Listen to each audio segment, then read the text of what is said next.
The truth about pre-production is it can be the most stressful time, but it can also be the most overlooked and the thing that people take for granted.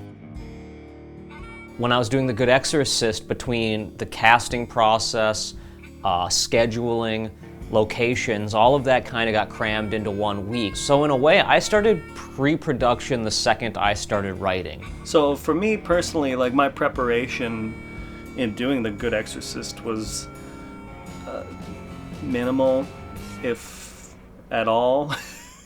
I've only been here for 2 days and I'm already having nightmares about being here.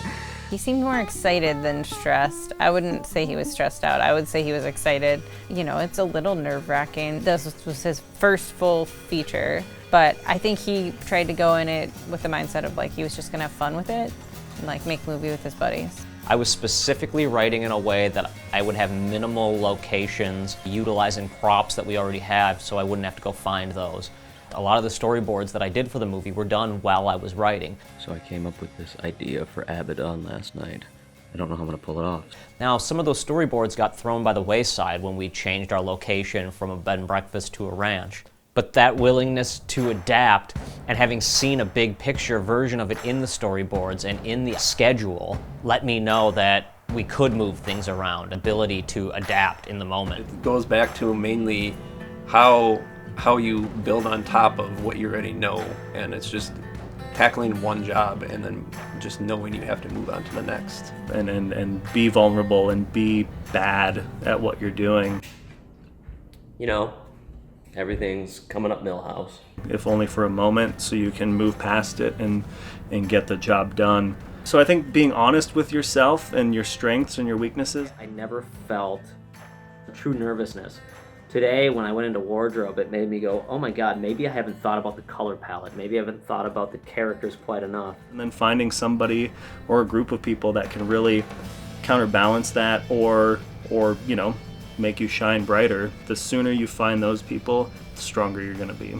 On this project, pre-production was especially strange because I really had to think about my family, what it was going to be like to go away and leave them here. A lot of times with independent movies, you have the opportunity to come home every night. But I was going to be gone for 6 to 8 weeks straight. Because of the reality show and because of, you know, the way we were just kind of pushed into it really quick, it definitely made for nerves to be especially high.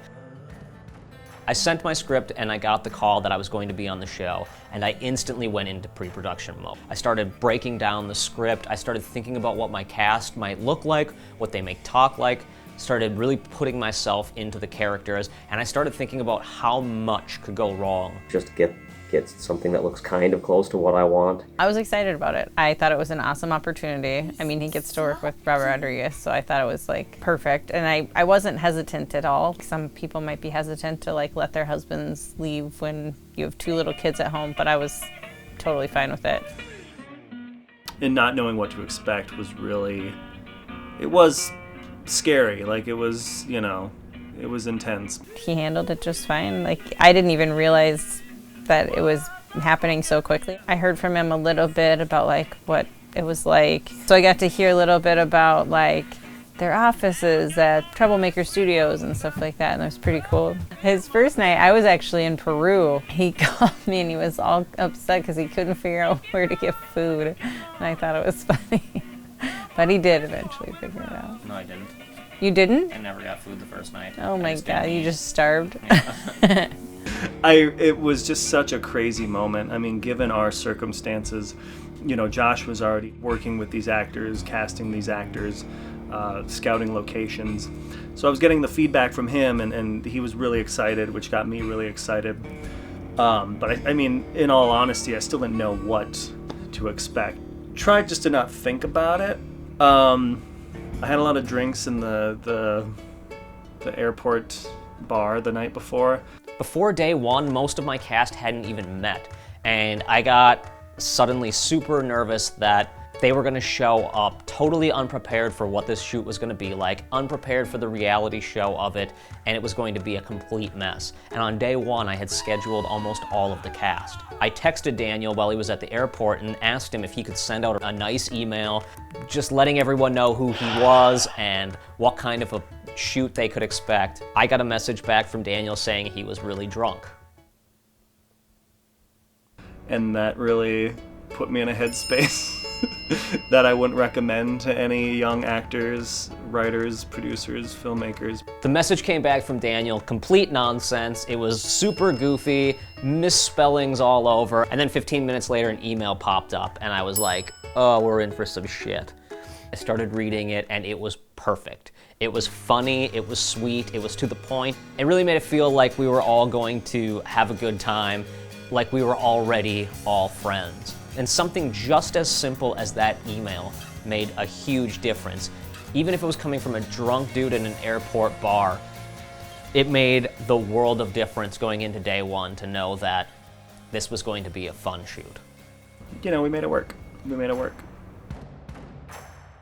I also knew with Josh being there and knowing like what to expect from him and what to expect from what we do, there was that anchor. Being with Josh, but being apart from him and working together still remotely until I got to set. I was more concerned about him, I was more concerned about what our actors would look like, what the sets looked like, locations. Preoccupying myself with those concerns until I was in my costume on the set about to say my first words. And then it got real.